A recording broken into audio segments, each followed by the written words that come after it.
마이크 테스트 하나 둘 셋 넷 다섯. 마이크 테스트 하나 둘 셋 넷 다섯. 마이크 테스트 하나 둘 셋 넷 다섯. 마이크 테스트 하나 둘 셋 넷 다섯. 안녕하세요, 태거쌤입니다. 지난 시간에 이어서 오늘 또 역시 기계제도 이론 전 시간에 선에 관해서 한다고 그랬죠. 앞 시간에 제도 통칙하고 했었고요. 자, 이번 시간에는 선에 대해서 하는데, 선에 대해서 하기 전에 하나가 빠진 부분이 있어서, 앞 시간에 했던 거 하나 빠진 부분이 있어서 그거 좀 보강하고 가겠습니다. 자, 전에 빠진 내용이 이겁니다. 기계제도 기초 중에서 도면 작성 시 갖춰야 될 요건이 있어요. 그 이제 여기에는 도면 작성 시 주의사항으로 나와 있는데요. 이게 빠져 있었어요. 그래서 요거를 한번 짚고 가도록 하겠습니다. 자, 이거는 우리가 이제 도면을 작성하는 데 있어서 이게 이제 시험 문제에 간혹 나오는 내용이기도 하고요. 그래서 여러분들이 좀 아셔야 되는 거예요.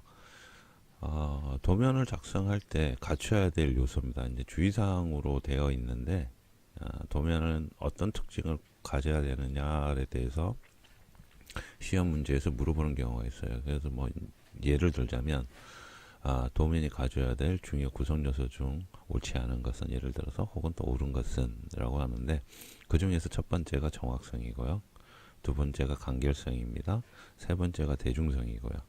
자, 이 얘기가 뭔 얘기냐면, 정확성이라는 거는 도면은 언제 어디서 누가 그 도면을 작성했는지 명확하게 나타내야 됩니다. 이 내용이 어디 나오냐면 저기 나오죠. 표제란에. 예, 표제란에 나오는 내용이죠. 자, 그래서 표제란에 이런 내용이 나오고요. 그리고 보면 무엇을 투상을 할 것인지, 그리고 어떻게 할 것인지, 무엇을 할 것인지, 그리고 작업을 했는지, 그리고 도형이나 지수나 지수공차, 표면기출기, 기호, 주석 이런 것들을 도면에 다 표기를 하게 되어 있습니다. 그래서 도면은 첫째로 정확성이 굉장히 중요해요. 정확성이 꼭 있어야 되고요. 정확성이 없으면 안 됩니다. 그래서 어떠한 문제가 발생을 했을 때 보통 현업에서는 도면을 가지고서 판단을 많이 합니다. 도면대로 작성이 되었는지, 아니면 도면 외에 다른 부품이 사용되거나 다른 재질이 사용되었는지. 그래서 정확성이라는 게 굉장히 중요하다는 거죠. 두 번째로 볼 수 있는 게 간결성이에요. 도면을 작성하는 데 있어서 이제 여러분들이 이 간결성 때문에 상당히 어려워하는데, 이게 왜 그러냐면 기호로 표기해요. 기호로. 예를 들어서 어떠한 물품을 만든다고 가정했을 때 그것을 사람이 서술로 푸는 게 아니거든. 예를 들어서 이 물건을 만들 때 손으로 어떻게 작업을 하고 기계는 어떤 걸 쓰시고 막 이런 식으로 해서 서술로 푸는 게 아니고, 그러한 모든 내용을 기호로 표기를 합니다. 기호 표기하는 데는 요 표기하는 법이 있어요. 보조기호들. 그런데 이 보조기호들은 이제 여러분들이 기본적으로 좀 암기를 해야 되는 내용이에요. 왜 그러냐면 공통적으로 이 기호를 쓰자라고 되어 있기 때문에, 그런 데 있어서 여러분들이 요 간결성의 기호에 관련해서 조금 어려워하시는 게 있죠. 왜 그러냐면 여기 대표적으로 나사 같은 경우, 나사나 가공법이나 이런 것들이 이제 기호로 이루어져 있고 기호가 양이 상당히 좀 많습니다. 그래서 그거 좀 어려워하시는데, 가급적이면 조금 이해하기 쉽도록 좀 설명을 드릴 거예요. 그래서 이런 간결성은 KS 제도 규격에 없는 표기법은 피한다고 되어 있죠. 왜 그러냐면 모든 사람이 똑같이 도면을 판독하고 이해를 해야 되거든요. 근데 누구는 이 도면을 볼 수 있고 누구는 이 도면을 못 보고 그러면 안 되겠죠. 그래서 KS 규격에 준해서 의거한 도면을 기입하는 게 정상적인 방법입니다. 그리고 그거 역시 설계에도 반영을 해야 되겠죠.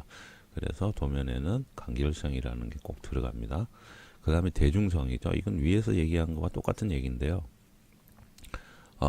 투상법이나 단면도, 부분 확대도 이런 도면 내용들은 이제 앞으로 배울 거고, 이런 것들이 3자가, 그러니까 여러분들이 도면을 봤을 때 여기서 3자라는 거는 여러분들이 도면을 보고 여러분들이 만족하시는 게 아니고요.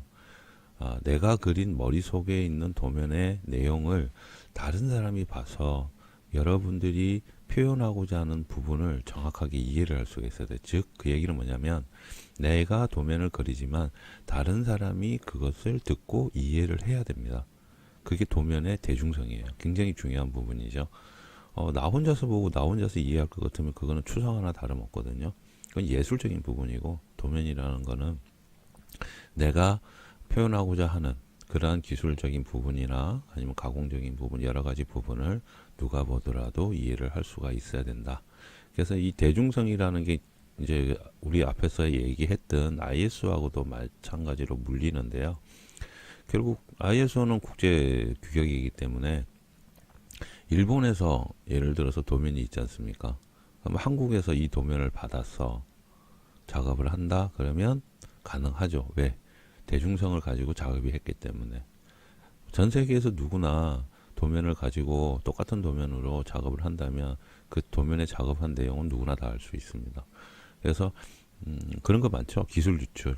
그 기술 유출의 가장 핵심이 도면이잖아요. 도면에는 모든 게 다 들어가 있기 때문에. 그런데 그게 이제 한국 엔지니어가 작업한 걸 뭐 미국이나 이런 쪽의 엔지니어가 보더라도 이해를 할 수 있고, 또한 외국에서 작업한 내용을 한국 엔지니어가 보더라도 이해할 수 있고, 그런 식으로 대중성이라는 게 존재합니다. 그래서 요 부분을 앞에서 빼고 갔어요. 외우를 앞에서 빼고 가서 요거를 이제 조금 설명을 드렸어요. 그래서 혹시라도 여기 시험 문제 간혹 나오거든요. 시험 문제 간혹 나오기 때문에 이게 뭐 그 기계 제도에 관련된 시험 문제 자주 나와요. 그래서 뭐 기능사나 산업기사 상관없이 나오는 내용이라 요거는 한번 추가를 해야 될 것 같아서 제가 교재를 확인하다가 이제 보고서 말씀드렸는데, 아쉽게도 지금 우리 이론 교재에는 이 부분이 조금 빠져 있더라고요. 근데 여기 지금 우리 지금 캐드 교재 있죠? 캐드 교재 뒤쪽에 가면 기계 제도 부분이 있는데 거기에 나와 있어가지고 일단 이렇게 추가를 하는 것으로 해서 여러분들이 앞 시간에 했던 거에 이어서 이 부분까지 포함을 하시면 될 것 같아요. 자, 이 부분은 이렇게 됩니다. 선의 종류와 용도입니다. 선의 종류와 용도가 굉장히 중요한데요. 왜 중요하냐면 여러분들이 도면을 보실 때 이게 흑백입니다. 도면은 그릴 때 여러분들 이제 실질적으로 CAD를 작업을 할 때는 CAD에 있는 선들이 칼라로 되어 있어요. 그래서 이제 칼라선으로 그리는데 그 이유를 설명해 드릴게요. 왜 칼라선으로 그리는지. 요거 좀 간과하기 쉬운 부분이기도 한데, 일단 도면은 출력하면 흑백입니다. 전부 검은색으로 나와요. 근데 이제 이게 검은색으로 나오다 보니까 똑같은 선들을 사용하게 되면 도면이 헷갈리거든요. 이게 도면에서 외형을 표현하는지 아니면 숨어있는 부분을 표현하든지 막 그런 게 있어요. 그래서 도면에는 선의 종류를 일단 구분을 하고요. 그래서 기본적으로는 실선과 파선, 그리고 1점 쇄선, 2점 쇄선으로 구분을 합니다. 여기에 뭐 다른 선들도 있는데 뭐 가상선 막 이런 것들도 그거는 이제 명칭이라서 조금 이따 설명을 할게요.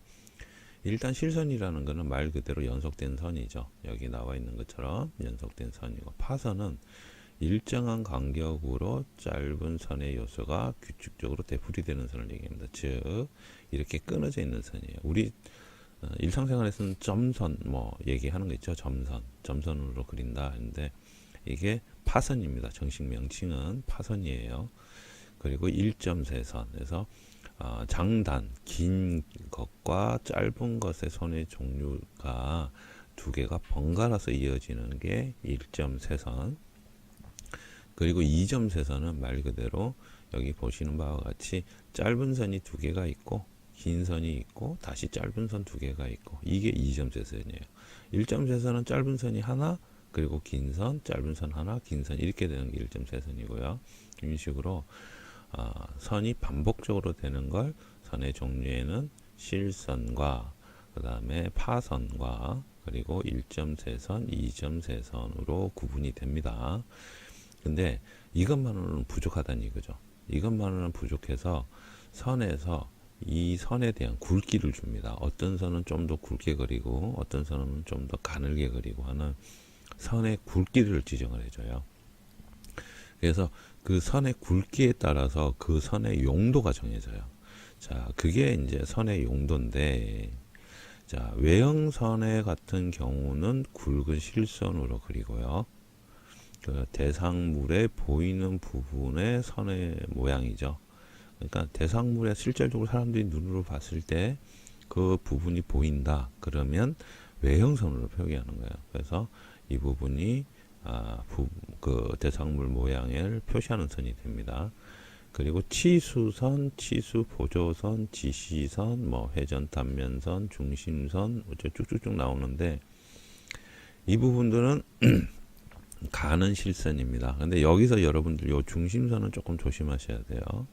중심선은 기본적으로 1.3선으로 그립니다. 1.3선으로 그리는데 이게 가는 실선으로 나와 있죠. 이제 이 부분도 조금 중심선에 가서 다시 이제 상세하게 설명을 드릴게요. 왜 이게 가는 실선인지. 그래서 중심선에는 조금 체크를 해놓고, 그래서 외형선 외에는 치수선, 치수보선, 뭐 지선 이와 같은 선들은 가는 실선으로 그리고요. 선의 종류는 이렇게 되고요. 자, 치수를 기입할 때, 그리고 치수를 기입하기 위해서 도형의 끌어내는 선, 도형의 끝부터 끌어내는 선이 치수 보조선이고, 그 다음에 지시선, 어떠한 내용, 기술이나 기호 등을 표시할 때 하는 게 지시선. 그 다음에 회전 단면에서 말 그대로 여기 보면 90도로 회전하여서 표시하는 선, 뭐 이런 식으로 되어 있고요. 중심선은 또한 도형의 중심을 간략하게 표시하는 선. 그리고 수준 면선 되어 있는데요. 수면, 유면, 즉 물이나 기름의 가장 윗면, 우리 소위 말하는 표면 있죠, 표면. 그것을 나타낼 때도 어떻게 가는 실선으로 나타낸다 얘기예요. 자, 이렇게 선의 종류도 주지만 또한 선의 용도에 맞게 굵기도 따라준단 말이에요. 이게 왜 그러냐면, 자, 보통 이제 밑에 가면 자세하게 나오는데, 선은 기본적으로 우리가 이제 쓰는 선들은 어떻게 되냐면, 선의 굵기가 0.25, 그 다음에 0.35, 그 다음에 0.5, 그 다음에 0.7, 그리고 1, 뭐 이런 식으로 이제 그 선은 일정한 굵기를 다 가집니다. 일정한 굵기를 다 가져서 이 굵기에 맞게 해당하는 선을 써야 돼요. 근데 우리가 캐드를 그릴 때 있잖아요. 캐드를 그릴 때 0.25하고 0.35라는 선의 굵기를 우리가 눈으로 봤을 때 구별을 할 수 있을까요? 못하죠. 그죠? 0.25, 0.3을 사람이 눈으로 봐서 어떻게 구별해요? 1mm도 겨우 보는데. 그래서 여기에다가 이 선의 종류를 구별하기 위해서 캐드를 그릴 때 우리가 뭐 한다? 컬러를 넣는 겁니다. 색깔을 넣는 거죠, 색깔. 그래서 이걸 색을 넣는 거예요. 그래서 캐드 화면을 보게 되면 선들이 색을 가지는 거예요. 왜? 실질적으로 이 선을 사람이 눈으로 구별을 못하니까. 그죠? 할 수가 없죠. 그래서 컬러를 넣어서 실질적으로 사람들이 눈으로 봤을 때, 요거 외형선이라서 요 색으로 했네. 그래서 도면을 전체적으로 이해하기를 돕는 역할을 하는 거고, 그리고 이거를 출력을 할 때는요, 출력을 하잖아요. 실질적으로 사람이 출력을 할 때는 흑백으로 출력합니다. 흑백으로. 도면은 모든 게 흑백입니다. 흰색 종이에 검은색 선이 들어가는 게 도면의 가장 기본입니다. 저는 컬러로 그냥 출력을 하고 싶어요 할 수도 있겠지만 안 됩니다. 왜? KS 규격이 그리고 IS 공통 규격이 그렇게 안 하도록 되어 있습니다. 그래서 여러분들이 마음대로 할 수 있는 게 아무도 없습니다. 그래서 KS 규격을 꼭 따라가야 돼요. 그래서 KS 규격이 그만큼 중요하다는 거죠. 그래서 기본적으로 요렇게 했기 때문에 컬러를 쓰는구나 라고 하시면 돼요. 자, 지금은 여러분들이 이 선의 종류를 한꺼번에 외우시려면 굉장히 힘들어요. 양도 많고 선에 이제 사용하는 부분도 많은데 지금은 이거를 외우시려고 하지 마시고 그냥 이런 내용만 있다라고 기억만 하세요. 그럼 어떻게 이 내용을 내가 가지고 와야 되느냐, 그리고 어떻게 내 것으로 습득을 해야 되느냐, 이 부분 굉장히 간단한데 여러분들이 CAD로 실습을 많이 하시면 돼요. 연습을. 그러면 이 선에 대한 내용은 자연스럽게 외워집니다. 정말 자연스럽게. 그래서 그냥 요 부분을 있다라고 생각하시고, 그리고 제가 여러분들하고 도면을 그리면서 이 선의 얘기를 정말 많이 합니다. 자, 이거 외형선이니까 이렇게 그립니다. 치수선이니까 이렇게 그립니다. 라는 얘기를 굉장히 많이 하기 때문에 그 부분을 생각하시면서 같이 들으시면 돼요. 그리고 그 맞게 따라 하시면 선이 아무리 많아도 외우시는데 전혀 문제가 없습니다. 자, 지금은 이제 선의 종류니까 요거 한번 보고 가도록 하고요. 자, 그 다음에는 수문선이죠. 수문선. 수문선은 가는 파선 또는 굵은 파선대가 있습니다. 대상물이 보이지 않는 부분을 나타내는 선이고요. 중심선 있죠. 자, 가는 1.3선, 기준선, 피치선 해가지고 가는 1.3선을 쓰는 건 보통 기본적으로 중심선을 씁니다. 가는 1.3선은. 근데 위에도 있었죠. 중심선 해갖고 가는 실선. 이거 왜 이래? 이래 되죠. 그죠? 이거 왜 이래? 이래 되는데 이게 왜 이러냐면 요거는 설명을 드려야 되겠죠. 자, 우리가 1.3선이라고 그랬잖아요. 1.3선 위에서 이제 선의 종류를 설명할 때 1.3선. 1.3선은 긴 선이 한 번 오고 짧은 선이 한 번 오고 긴 선이 한 번 와요. 그러면 요 선의 거리가 요 거리들이 전부 지정되어 있습니다. 아무 때나 하는 게 아니고 이게 다 지정되어 있어요. 이 긴 선이 얼마일 때, 이 짧은 선은 얼마고, 여기 간격은 얼만큼 띄워라. 라는 게 다 지정되어 있어요. 계수 규격에. 그렇기 때문에 이걸 마음대로 그릴 수가 없어요. 근데 이걸, 자, 우리가 중심선을 이렇게 예를 들어서 그린다고 가정할게요. 원의 중심선을 항상 표기하도록 되어 있습니다. 원의 중심은 무조건 표기하거든요. 근데 이 원이 큰 원일 때는 상관이 없는데, 예를 들어서 굉장히 작은 원이다. 그러면 이 거리가 일정하게 얼마만큼 표기가 돼야 된다 그랬죠. 그러면 이 원이 상당히 작은 원이라면 실질적으로 여기 두 번째 짧은 선이 이렇게 와야 되는데 올 수가 없어요. 왜? 원이 너무 작아서. 이런 경우가 생깁니다. 이런 경우에는 여기에 있는 가는 실선으로 중심선을 표기해도 무방합니다. 요게 케이스 규격이에요. 제도 규칙에 이런 게 있어요. 내용에. 그래서 이렇게 그리는 거는 상관이 없어요. 상관이 없습니다. 근데 이게 그렇다고 모든 선들을 전부 실선으로 가는 실선으로 그려버리면 안 돼요. 이 가는 1.3선을 표현할 수 없을 정도의 작은 원이나 호나 아니면 중심선이 들어가야 되는데 너무 작아서 이게 못 넣어요. 그런 경우에는 가는 실선으로 표시를 해도 무방하다라고 되어 있는데, 이런 큰 원이고 이 원에는 이런 식으로 가는 1.3선이 이렇게 들어갈 수가 있다는 얘기죠. 예를 들어서 이렇게 들어갈 수 있는데 이걸 그냥 실선으로 쭉 그어버린다. 이거는 안 된다는 거예요. 이건 문제가 생겨요. 도면에. 그래서 요거는 틀립니다. 그래서 요 차이를 아셔야 된다는 거예요. 그래서 같은 선의 규격이고 선의 종류지만 다 의미를 다 갖고 있습니다. 하나라도 하나라도 허투루 되어 있는 게 없어요. 계수 규격은 다 이유와 내용을 다 갖고 있기 때문에 여러분들이 잘 기억하셔야 돼요. 그래서 중심선은 지금 이제 봐야 될 거, 여기 있는 가는 실선의 중심선과 가는 1.3선의 중심선은 동일하다.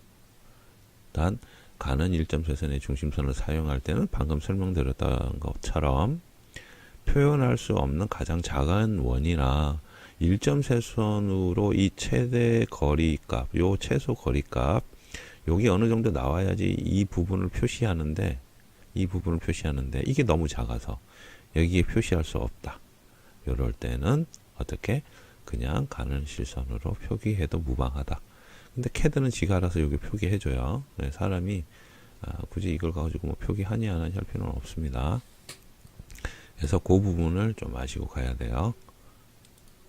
자, 그 다음에 또 내려가 볼까요?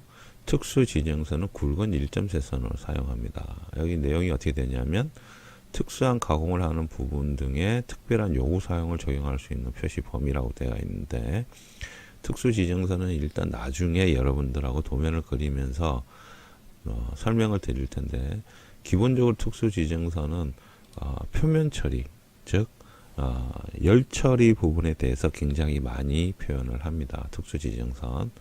그래서 요거는 그냥 특수지정선은 여기에다가 열 처리라고 이렇게 표시를 해 놓으시면 될 거예요. 이런 식으로. 자, 그 다음에 가상선이 있죠. 가상선이라고 있고, 그리고 가상선은 가는 이전 쇄선입니다. 말 그대로 가상의 선이에요. 여기에 이런 물체가 있었다라는 가상선인데, 인접 부분 참고하는 선으로 표시하고요.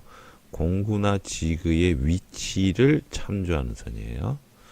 그리고 가동 부분이 이동했다는 특정한 위치로 또는 한계로 표시를 합니다. 그리고 가공 전과 가공 후의 모양을 표시하기도 하고, 되풀이하는 것을 나타내기도 하고요. 도시된 단면의 앞부분을 표시하는 선이기도 하고, 단면의 무게 중심을 연결하는 선이기도 표시하는데, 요거는 나중에 여러분들하고 도면을 보면서 또 자세하게 설명을 할 테니까, 지금은 그냥 가상선은 말 그대로 그냥 가상에 있었던 부분을 나타내는 것이다 라고만 기억해 주시면 좋아요.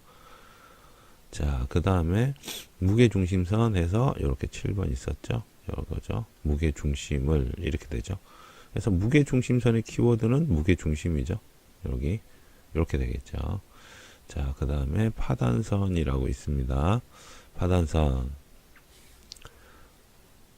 파단선은 불규칙한 파형을 가는 또는 실선 이렇게 해서 지그재그선 나오는데, 대상물의 일부를 파단, 경계 일부를 떼어낸 경계 또는 일부를 떼어낸 경계를 하는데, 파단은 말 그대로 일정한 물체가 있으면 여기를 잘라버리는 걸 얘기하는 거예요. 여기가 잘라진 곳이다라고 표시하는 게 파단선이에요. 파단선. 그래서 요거는 실질적으로 그리면서 여러분들 이해하는 게 굉장히 좋고요. 자, 그 다음에 아래쪽에 보면 절단선, 해칭 나오는데, 요거는 단면도법을 알아야 돼요. 단면도를 이해를 못하면 이 선들이 이해가 안 됩니다. 그래서 절단선에는 어떻게 되냐면 1점세선으로 쓰고요. 해칭은 가는 실선을 규칙적으로 줄을 늘여놓은 겁니다. 자, 이 줄은 45도로, 그리고 이게 얼마의 간격으로 작성을 하라라는 게 있어요. 그래서 여러분들 여기서는 그냥 제 설명 들으시고 이런 게 있구나라고만 아시면 돼요. 이제 하나하나 가면서 계속 설명을 할 테니까 지금은 그냥 저런 게 있네요 라고만 이해를 하시면 될 거예요. 자, 그 다음에 특수용도선 해가 또 나오고요. 자, 그래서 특수용도선은 가는 실선이죠. 그리고 외형선 및 수문선을 연장하는 선이고, 평면이라는 것을 나타내고, 위치를 명시하는 선이고, 아주 굵은 선으로도 또 사용을 하네요. 자, 여기서 여러분들이 기억해야 될 건 뭐 있냐면요. 외형선은 굵은 실선이고요. 치수선은 가는 실선이고요. 치수 보조선 가는 실선, 지시선 가는 실선, 중심선 가는 실선. 자, 그리고 수문선은 가는 파선입니다. 가는 파선, 중심선은 가는 1점세선.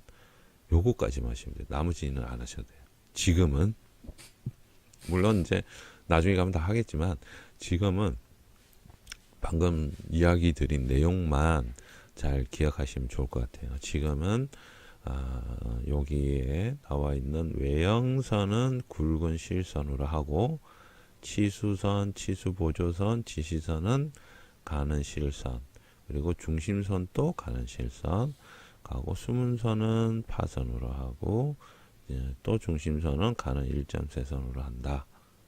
요게 있는 내용만, 그러니까 굵은 선, 그 다음에 가는 선, 그리고 파선, 그리고 1점세선, 요것만 좀 기억을 해주세요. 요것을 잘 기억하셔야 여러분들이 이제 도면 설명을 들으면 이해하기 쉽습니다. 자, 그래서 좀 더 내려가 볼까요? 자, 그 다음에 나오는 게 선 그리기 문자인데, 자, 여기에서 자, 선의 굵기를, 위에서는 선의 종류를 했죠. 구분을 했습니다. 그러면 선은 아까 가는 혹은 굵은 이라고 했는데 이걸 얼마짜리 선으로 그려야 되냐 이거예요. 그 내용이 여기 나와 있는데 여기 내용은 일단 조금 정리를 할게요. 어떻게 정리를 하냐면 여러분들이 시험 치기 쉽게 제가 정리를 해 드릴 건데 외형선은 큰 도면, 뭐 보통 도면, 작은 도면 이렇게 나와 있죠. 이렇게 나와 있는데 여러분들 시험을 칠 때 시험에 나오는 선의 굵기가 있어요. 그래서 그 시험에서 얘기하는 선의 굵기대로 이용해서 도면을 작동해야 되거든요. 자, 기본적으로 좀 적어 놓으셔도 되고요. 일일이 기억하려면 좀 힘드니까 좀 적어 놓으세요. 책이나 뭐 이런데 메모장. 외형선은 0.5로 표기하고요. 선의 두께입니다. 선의 두께를 얘기합니다. 자, 파선은 0.35로 표기하고요. 중심선은 0.25로 표기합니다. 치수 보조선 똑같습니다. 0.25. 절단선 가상선 똑같습니다. 0.25 이렇게 됩니다. 선생님 여기에 있는 거랑 좀 틀린데요? 라고 할 수 있는데 지금 제가 적어드린 거는 여러분들이 시험을 칠 때 쓰는 기준이에요. 그러니까 실기시험을 칠 때 이렇게 써요. 이렇게. 그래서 여기 있는 거는 일단 놔두시고 이렇게 좀 기억을 해 주셨으면 좋겠어요. 이렇게 해서 메모를 좀 하시고 여기에 이제 좀 하나가 빠졌어요. 빠졌는데 뭐가 빠졌냐면 문자가 빠졌습니다. 문자가 빠졌고요. 문자는 0.35입니다. 자, 근데 여기 잘 보시면 알겠지만 선이 전부 공통되는 게 있어요. 얘가 외형선 따로죠. 자, 얘랑 얘는 같아요. 그죠? 그리고 0.25 다 같죠? 그죠? 이렇게 공통적으로 묶어놨기 때문에 여러분들이 이 치수를 외우실 때 쉬워요. 굉장히 쉽습니다. 그래서 이걸 꼭 기억해 주세요. 자, 이거는 선의 굵기에 따른 내용입니다. 선의 굵기에 따른 내용이고 요 밑에 또 중요한 게 하나 있어요. 가는 실선, 굵은 실선, 아주 가는 실선은 비율을 어떻게 한다? 1대 2대 4로 한다. 여기 시험에 또 간간히 나오더라고요. 선의 굵기는 어떻게 하는지 꼭 물어요. 자, 선에 관해서는 여러분들이 시험을 치실 때 뭐 기능사, 산업기사 다 상관없고요. 이거는 기계제도 한 과목이기 때문에 여기에서 최소한 선에 대해서는 2문제 이상 나옵니다. 지금 제가 설명드린 것만 가지고 2문제 이상 나와요. 그래서 이 선에 대해서 굉장히 잘 아셔야 돼요. 네, 굉장히 중요한 건데 이걸 그냥 억지로 외우면 너무 머리 아프니까 실질적으로 실습을 하면서 외우도록 할게요. 자연스럽게 익힐 수 있도록 일단 그렇게 됩니다. 그리고 겹치는 선의 우선순위라는 게 있어요. 여러분들이 도면을 그리다 보면 선이 두 개가 겹쳐야 될 때가 있어요. 그거는 이제 나중에 또 하면 알 텐데 요거는 여러분들 좀 외우셔야 돼요. 외우셔야 되는 게 자, 문자로는 잘 안 나와요. 여기는 지금 잘 안 나오고 어디서 나오냐면 문제가 어떻게 나오냐면 겹치는 선의 우선순위로 다음 중 가장 우선시되는 선은 무엇인가? 1번 외형선, 2번 수문선, 3번 절단선, 4번 중심선 이렇게 내놓고 선택해라 나오거든요. 당연히 외형선이죠. 왜? 1번이니까. 가장 앞에 있잖아요. 그죠? 혹은 요즘에는 이렇게도 안 내고 어떻게 내냐면 수문선, 절단선 요렇게 내요. 요렇게 예제를 그 사지선다니까 문제의 답을 이렇게 줘요. 그럼 이 중에서는 수문선이 되겠죠. 그래서 요 문제도 요즘에는 좀 자주 나오는 문제라 좀 알아두시면 좋아요. 근데 뭐 왜냐면 이거 실무에서도 실무를 한다. 우리 시험 칠 때도 이렇게 그려야 되거든요. 이렇게 그려야 되는데 표시를 또 안 하면 안 되니까 여러분들이 요거 중요하다. 우선순위 중요하다. 우선순위 잘 알아두세요. 자, 그래서 아래쪽 보시면 뭐 예를 든 거죠. 이제 도형이 있고 이 도형에 대해서 외형선이 어떤 거고 무게 중심선이 어떤 거고 뭐 수문선, 절단선이 어떤 건지 이렇게 나와 있는 거예요. 자, 이 중에서 뭐 우선시되는 선은 어떤 선이냐 해가지고 1번 외형선이라는 거죠. 가장 우선시되는 게 문자는 빼고 말씀드립니다. 문자는 시험 문제에 안 나와요. 혹시라도 나올 수가 있는데 이것만 외워놓고 나중에 문자만 별도로 추가하면 되겠죠. 자, 그래서 이렇게 됩니다. 자, 그리고 자, 선을 그릴 때, 이제 선을 그릴 때, 이렇게 되는 거야. 이거 좀 확대를 해서. 자, 선을 그릴 때, 이제 이렇게 되는 거죠. 특히 수문선 관련해서 이제 내용인데, 자, 여기 보시면 이렇게 되어 있죠. 이렇게 실선으로 쫙 되어 있단 말이에요. 이렇게 실선으로 딱 되어 있는데, 파선은, 즉, 이제 요 파선은 이제 수문선이라고 우리가 얘기를 하죠. 명칭을.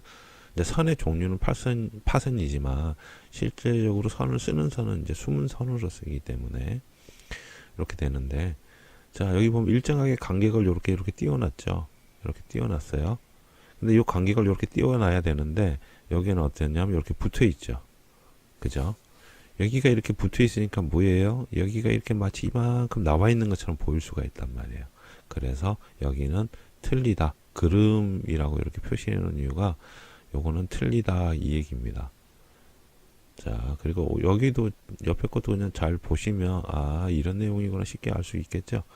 여기 이렇게 딱 꺾어져 있죠. 이쁘게. 근데 여기는 어떻게 돼요? 끊어져 있죠, 여기가. 그래서 이건 옳지가 않다 이래 돼가 있죠. 여기도 마찬가지. 여기도 마찬가지. 자, 이건 이제 특히 이제 이 내용이 어떻게 되냐면 우리 이제 파선이라고 얘기하는 수문선과 이제 중심선에 관련된 내용이거든요. 중심선을 그릴 때 요렇게 그려서 중간에 끊어진 부분이 이렇게 들어간 상태에서 이렇게 긴 부분이 이렇게 삐져나와서 이렇게 중심선을 만들어주면 좋죠. 이제 요거처럼 뭐 가운데 짧은 부분이 이렇게 만들어져도 되고 여기 이제 가운데 짧은 부분이 이렇게 만들어져도 되고 아래처럼 이렇게 긴 부분이 만들어져도 상관은 없는데 이게 이렇게 보면 어떻게 돼요? 끊어져 있죠. 중간에가 선이 요거는 맞지 않다 이거예요. 그 아래쪽 수문선도 어떻게 돼요? 정확하게 이어져 있거나 일정한 간격을 두고 있는 건 좋은데 이런 식으로 공간이 만들어지거나 여백이 만들어져서 선의 구분이 잘 안 되는 모양, 이런 모양은 좋지가 않다 이렇게 되는 겁니다. 그래서 여러분들이 CAD에서 선을 그릴 때도 이런 부분을 감안해서 그려야지 무조건 막 그리는 거 아닙니다. 자, 그리고 도면에 사용하는 문자 해서 나옵니다. 도면에 사용하는 문자. 도면에는 어떤 문자를 사용해야 되는가 나오는데 도면에 우리가 일반적으로 그냥 아무 문자나 쓰지 하면 안 돼요. 왜 그러냐면 요즘에 폰트가 너무 많고 폰트도 너무나 다양하기 때문에 그거를 규정해 놓지 않으면 보는 사람마다 혼선을 가져올 수 있기 때문에 도면에 사용하는 문자는 딱 정해져 있습니다. 여기 보시면 문자의 크기는 2.24, 3.15, 4.5, 6.3, 9, 뭐 12.18. 호칭의 종류를 사용한다 되어 있죠. 그래서 제도에서 사용하는 문자, 한자, 한글, 숫자, 영자 등이 있는데 이것을 다 규정을 합니다. 다 규정을 해서 영자, 숫자, 서체에서 쭉 나오죠.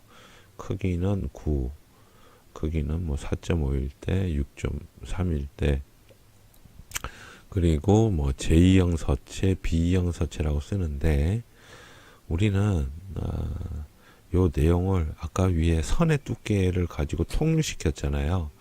그래서 문자의 사이즈나 이런 것도 다 통일시켜 버릴 거예요. 왜 그러냐면 이거 너무 외우기 힘들잖아. 그죠? 외우기 힘들어요. 그래서 시험 문제에 나오는 내용으로 해서 통일시켜 버릴 겁니다. 참고로 말씀을 드리면 이렇게 돼요. 이제 요거 이제 참고로 하나 말씀드릴게요. 여기 3.15, 2.24라고 있는데 단위가 참 소수점 두째씩 가야 되는데 실제적으로 이게 뭐냐면 3.5의 문자를 얘기합니다. 문자의 크기가 3.5라는 얘기예요. 근데 왜 3.15로 되어 있지? 그죠? 이 3.15가 아니고 이렇게 되는 거예요. 정확하게 말씀드리면 예전에는 요즘처럼 레이저 프린터라는 게 없었습니다. 잉크 프린터였죠. 잉크 프린터다 보니까 어떻게 되냐면 이렇게 선을 긋죠. 그러면 여기가 이렇게 잉크가 번지죠. 이렇게 번져요. 그죠? 잉크가 종이에 먹을 거 아니에요. 그러면 이렇게 약간 굵어지겠죠. 뭐 예를 들어서 제 설명을 하는 거니까. 그러면 이렇게 되면 요 실질적으로 요 선의 두께가 예를 들어서 3.이란다. 0.35가 돼야 되는데 요렇게 잉크가 번져서 0.35라는 선의 두께가 나와야 된단 말이에요. 근데 실질적으로 펜의 두께는 얼마였냐면 0.3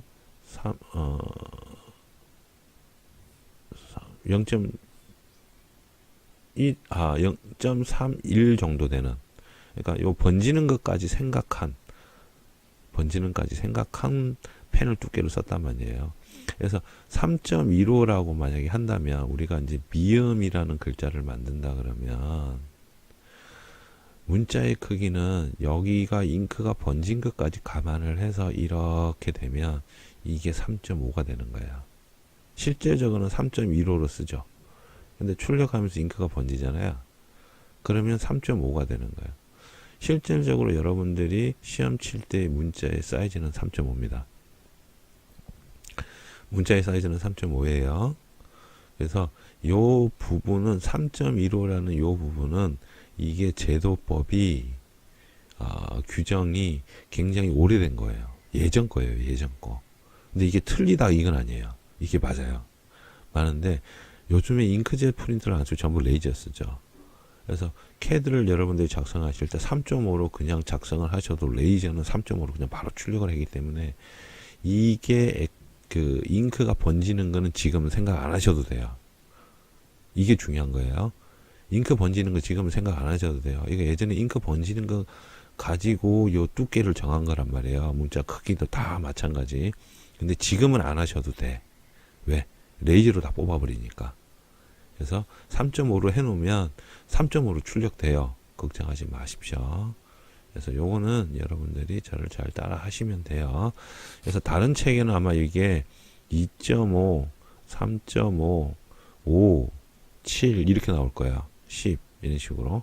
다른 책에는 이럴 겁니다. 문자의 크기가 다른 책에는 이렇게 나와요. 요 책은 레이저 기준이에요. 레이저 프린터 기준이에요. 요거는 플로터 기준이에요. 예전에 도면은 프린터가 아닌 플로터로 뽑았거든요. 요거는 플로터 기준이고 밑에 거는 레이저 기준이에요. 그래서 차이가 나요. 그거 다 틀리다 아니에요. 같은 내용인데 하나는 잉크를 쓰고 하나는 잉크를 안 쓴다. 그 차이입니다. 그래서 여러분 요거 혼선 가질까봐 제가 요런 거 상세하게 또 설명을 드린 거예요. 그래서 이 책은 이렇고 저 책은 저런데 이거 어떻게 틀려요? 요게 의문 가지지 마시라고. 아시겠죠? 저도 처음에 이거 왜 내용이 이런지를 몰라가지고 한참 찾은 적이 있어요. 저도 공부를 하다 보니까. 자, 여기 보면 이제 이렇게 글자도 이제 이렇게 나와 있는데, 이렇게 기울여서 쓰는 거는 현재 하지 않습니다. 요걸로 작성을 합니다. 도면 그릴 때 요걸로 작성합니다. 기울여서 쓰지 않습니다. 기본적으로. 자, 그 점 알아두시고요. 그리고 이제 조금 내려가면 도면의 표제란 및 요목표 사용하는 한글의 글자는 고딕체로 하여 수직 또는 15도 경사로 쓴다. 고딕체. 자, 이렇게 되어 있죠. 근데 이걸 이제 좀 정확하게 KS 규격에 준해서 말씀을 드리면 도면 및 표제란에 사용되는 한글의 글자는 두께를 가지지 않는 이라고 나와 있어요. KS 규격에 두께를 가지지 않는 이라고 표시가 되어 있습니다. 왜 보면 우리 그 저런 글자들 있잖아요. 무슨 글자라고 해야 되겠죠? 그 뭐 판옥체 막 이런 거 있잖아요. 두께 있는 거 있잖아요. 똑같은 글자라도 우리 굴림체, 도둠체 막 이런 일반적인 뭐죠? 그런 글자 말고 뭐 헤드라인이나 제목 쓰는 글자들은 보면 글자 자체가 굉장히 두껍잖아요. 이렇게 똑같은 글자를 적더라도.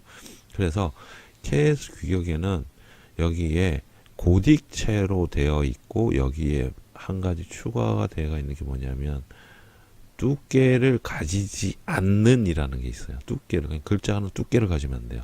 KS 규격에 그래 되어 있습니다. 두께를 가지지 않는 고딕체로 작성을 합니다. 거기서 우리는 수직으로 쓴다는 거예요. 15도 경사 안 씁니다. 왜? 요거는 도면 실기시험 칠 내용이니까. 근데 이론적인 부분은 이렇게 쓸 수는 있다 이거예요. 그래서 헷갈리지 마세요. 제가 또 수직 안 쓴다고 해서 이거 틀렸다 이거 아닙니다. 틀렸다 이거 아니에요. 이렇게 쓰는데 우리 도면 표시 할 때는 수직으로 쓴다. 그래서 그럼 어떤 글자 폰트를 써야 되냐요? 하고 물어보면 우리 여러분들 전산응용 기계제도 기능사나 산업기사나 기사 시험치 보면 아시겠지만 명시가 돼요. 뭐라고 나오냐면 굴림체를 쓰라고 나옵니다. 시험에 폰트 설정을 굴림체라고 작성을 하라고 나와요. 근데 여러분 조심하셔야 될 거, 굴림체가 있고 굴림이 있습니다. 이건 틀립니다. 굴림체로 하셔야 돼요. 왜? 굴림체라고 했으니까. 굴림으로 하시면 안 됩니다. 굴림으로 하시면 표가 나요. 글자가 조금 더 길어져요. 길어진다는데 이상하게 나와요. 나중에 보면 이제 하다 보면 아는데. 그래서 꼭 굴림체로 하시고요. 요거는 캐드나 인벤터나 작업하거나 하실 때, 작성하실 때 중요한 부분이기 때문에 요렇게 굴림체로 하고요. 나중에 이제 캐드 폰트가 있어요. 근데 캐드 폰트 이제 우리가 쓰는 거는 ISO CP라는 CPSHX라는 폰트를 쓰게 되는데 이게 국제 표준 폰트거든요. 요 폰트가 한글도 지원하고 영문도 지원하고 다 지원합니다. 그래서 굴림체보다는 굴림체 써도 상관없고요. 굴림체보다는 요 폰트를 여러분한테 가르쳐 드릴 거예요. 이 폰트 쓰는 방법. 왜 그러냐면 이 폰트가 좀 날씬해서 치수 적기가 좋아요. 보기가 좋아요. 치수 적었을 때. 굴림체는 조금 두께를 가지는 부분이 뭐라 그러죠? 글자와 글자 사이에 좀 간격을 좀 많이 벌려요. 그래서 똑같은 치수를 적더라도 자리를 많이 차지해요. 도면 적을 때 자리를 많이 차서 치수 적기가 굉장히 애매한 부분이 없잖아요, 있거든요. 그래서 우리는 폰트를 요걸 쓸 거예요, 요거를. 그래서 이제 그런 부분도 있다 말씀을 드리고, 자, 해서 이렇게 됩니다. 이렇게 되고 이제 투상법으로 넘어가는데 여기서 한 가지 더 여러분한테 말씀드릴 거는, 자, 정리를, 이걸 제가 블로그에 한번 정리를 쫙 해야 되는데 일단 나중에 정리를 할 거고요. 나중에 정리를 하고, 지금은 인강을 먼저 많이 다 찍어버릴 거예요. 인강 다 찍고 블로그에 이제 핵심 키워드라든지 중요한 사항은 제가 정리를 할 텐데, 일단 위에서 이제 그 선의 두께 이렇게 드렸잖아요. 선의 두께 이렇게 드렸지. 글자는 요거 이제 정리를 이제 인강에서만 정리를 간단하게 해드릴게요. 좀 메모를 하시든지. 자, 글자의 두께는요. 자, 우리 글자의 두께는, 자, 2.5, 단위는 미리 단위입니다. 3.5, 5, 7 이렇게 써요. 그러니까 요거는 치수를 표현할 때 쓰고요. 요거는 공차를 표현할 때 써요.